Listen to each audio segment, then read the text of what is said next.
Salut, bonjour, chers frères et sœurs, chers amis, bien-aimés, et vous qui me suivez, toi qui me suis là où tu es assis, devant ton téléphone, dans la maison, au travail et partout ailleurs, je te salue. Alors, je suis apôtre homme Kétan Simplice Gonzo, docteur spirituel, master conseiller professionnel, et je reçois en consultation, en entretien, toute personne qui est dans le besoin, dans le souci, qui se cherche, qui cherche à se connaître, qui cherche à connaître le Saint-Esprit, qui cherche à connaître son ange gardien, qui cherche à connaître ses ancêtres et tous les bons génies qui l'accompagnent, qui cherche à connaître les causes, les sources et les raisons de sa vie sur la terre. Je suis disposé à vous écouter, à vous entretenir et à vous emmener dans une consultation profonde de votre vie, de votre réel, de votre réalité.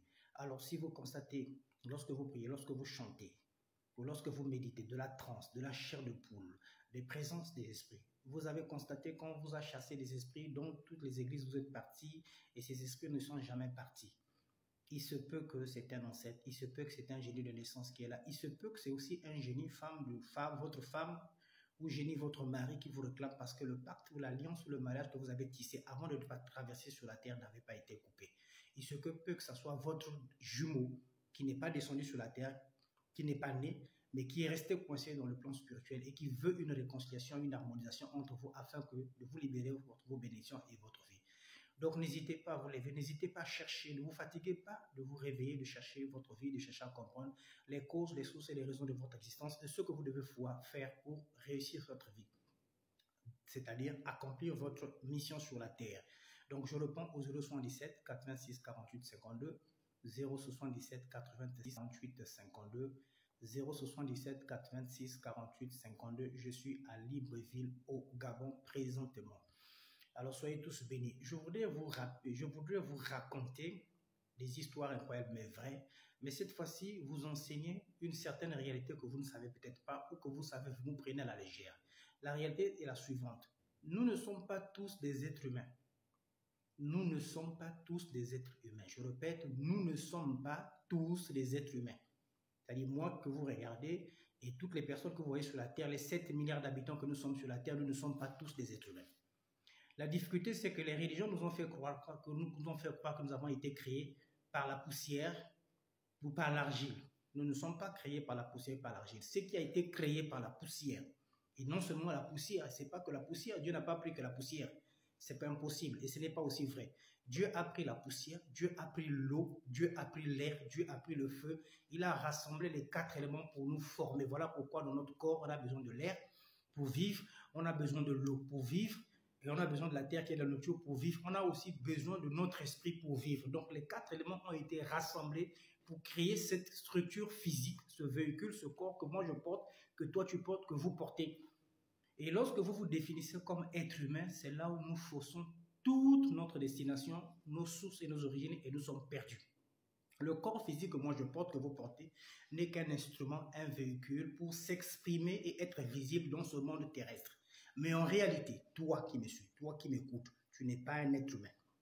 Tu es soit un séraphin, tu es soit un chérubin, tu es soit un trône, un esprit de domination, un esprit de puissance, un esprit de vertu, tu es soit un ange, un archange, tu es soit un génie de l'eau, un génie de la terre, un génie de l'air, un génie du feu. Mais tu n'es pas forcément un être humain. Donc nous ne sommes pas aussi des noirs, nous ne sommes pas aussi des blancs, nous ne sommes pas des jaunes ou des rouges. Donc les races, quand nous nous définissons comme étant africains, comme blancs, comme asiatiques, c'est encore une erreur que nous commettons. Nous incarner et vivre et renaître, soit en tant que chinois, soit en tant qu'africain, soit en tant que blanc, soit en tant que noir, selon les actes que nous avons posés dans le passé, selon la mission que nous devons accomplir. Donc le fait de se définir comme être humain, nous commettons une grave erreur. Le fait de nous définir comme africains ou noirs ou blancs, nous commettons encore une grave erreur. Nous sommes en réalité des esprits engendrés, créés par Dieu dans le plan céleste, mais qui a besoin de s'incarner sur la terre pour travailler, pour améliorer, pour se corriger, pour apporter, pour apprendre, pour se perfectionner, pour aider, pour soutenir, pour apporter la lumière ou pour accomplir une mission spéciale. Voilà ce que nous sommes, des esprits créés par Dieu lui-même, engendrés et qui descendent sur la terre. Maintenant, si vous voulez comprendre cela, vous pouvez lire pour les biblistes et les chrétiens Jérémie chapitre 1. Qu'est-ce que Dieu dit à Jérémie? Lorsque Dieu apparaît à Jérémie, il lui dit ceci: Jérémie, avant que tu sois né, avant que tu sois conçu dans le sein de ta mère, je te connaissais. Donc avant que le corps physique de Jérémie soit formé dans le ventre de sa mère, fœtus, 3 mois ou 9 mois de grossesse, avant qu'il naisse même, Dieu connaissait Jérémie. C'était où? Dans quel pays? Dans quel univers? Donc Jérémie existait avant d'être un être physique. Jérémie existait avant d'être un être matériel. Il existait déjà dans le plan spirituel en tant qu'esprit.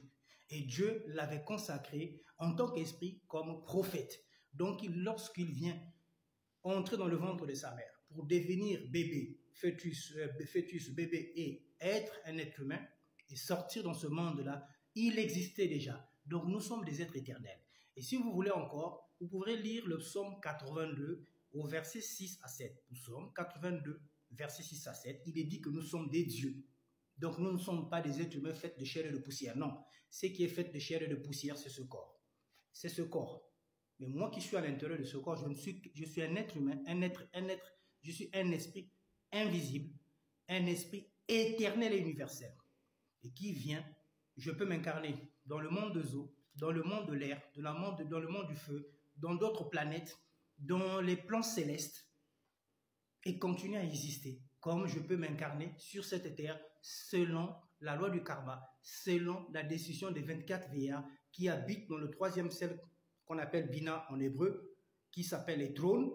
Selon les actes que j'ai posés, selon la mission que j'ai accomplie, on me fabrique un karma, une vie qui me permet d'exister et de venir m'expérimenter sur la terre. Et pour vous donner quelques détails, j'ai reçu en consultation plusieurs personnes qui sont dans cette situation, qui sont des êtres humains comme toi et moi, mais ils ne sont pas des êtres humains. J'ai reçu un homme, un monsieur Julien, je me permets de l'expliquer pour édifier, qui a passé presque 30 ans de sa vie à s'interroger qui il était. Et partout, il est parti dans les églises, dans les sectes, dans la tradition. On a vu en lui une femme qui était derrière lui, comme femme de nuit, mais que les gens, les gangas, les hommes de Dieu n'ont pas pu chasser. Ils ont tout fait. Julien pouvait se manifester, entrer en transe, tomber au sol, mais cet esprit ne parlait pas. Mais par l'intermédiaire d'un de mes correspondants, de mes collaborateurs, ce Julien a eu le contact avec moi et il est venu. Et j'ai fait comprendre à Julien que tu es un roi qui a quitté ton royaume pour venir naître sur la terre des vivants. Mais tu as laissé un souci dans le royaume d'où est-ce que tu viens. Mais ça va se savoir. Et c'est comme ça que je vais prier sur Julien et je vais dire à cet esprit-là qui refuse de s'exprimer, qui est une femme, j'ai dit, écoute, je ne suis pas là pour discuter avec toi ou pour faire du mal, pour te chasser, mais je veux comprendre la situation qui te lie avec Julien. Alors, donc, manifeste-toi pour qu'on discute réellement. Et c'est comme ça que cet esprit dit que j'ai trouvé des conditions favorables. Enfin, 30 ans ou 40 ans plus tard, je peux maintenant m'exprimer. C'est là où cet esprit manifeste. Il dit que ce monsieur que vous voyez qui s'appelle Julien, c'est mon mari. Nous sommes des génies de l'eau, de l'Ogooué maritime. Nous sommes dans le royaume de l'Ogooué maritime et c'est nous qui coiffons et dirigeons le royaume de l'Ogooué maritime. Mais lorsque Dieu a voulu qu'il vienne dans ce monde s'exprimer et réaliser sa mission, il m'a laissé seul dans ce royaume. Donc je suis resté la reine assise sur le trône seul. Et je l'accompagne tous les jours dans sa vie. Mais seulement, s'il n'a pas de femmes dans sa vie, c'est parce que la plupart des femmes qui sont tombées dans sa vie, les femmes que lui a rencontrées, Julien, ont été des mauvaises femmes, des femmes qui fétichent, des femmes qui viennent pour l'escroquer. Et je me suis arrangé à chasser toutes ces femmes. En faisant quoi? Je ferme sa bouche afin qu'il ne parle pas. La femme peut rentrer en retard, la femme peut coucher avec des hommes, la femme peut lui blâmer, l'insulter. Quand Julien ferme sa bouche, il peut le faire 1 mois. Il ne dit rien sans savoir que ce n'était pas lui qui fermait la bouche, mais c'était son génie qui voulait se débarrasser des mauvaises femmes. Alors, il est mon mari, je suis sa femme. Donc, il faut régler cette situation afin que sa vie prospère. Je suis resté seul dans le royaume. C'est vrai qu'on n'a pas eu d'enfant, mais il est venu m'abandonner. Et c'est comme ça que je vais, ensemble avec ce génie, trouver la solution pour que la vie du frère Julien puisse s'améliorer. Donc, il y a des êtres comme ça qui sont soit des génies qui viennent s'incarner pour venir accomplir, aider des familles ici sur la terre. Il y a des chérubins, comme Jésus-Christ était un chérubin, qui est descendu. Il y a des séraphins qui viennent chanter sur la terre des vivants pour accomplir une mission. Mais nous ne sommes pas tous des êtres humains. Donc, apprenez à comprendre cela pour connaître votre origine réelle et savoir ce que vous êtes venus faire sur la terre. Soyez tous bénis.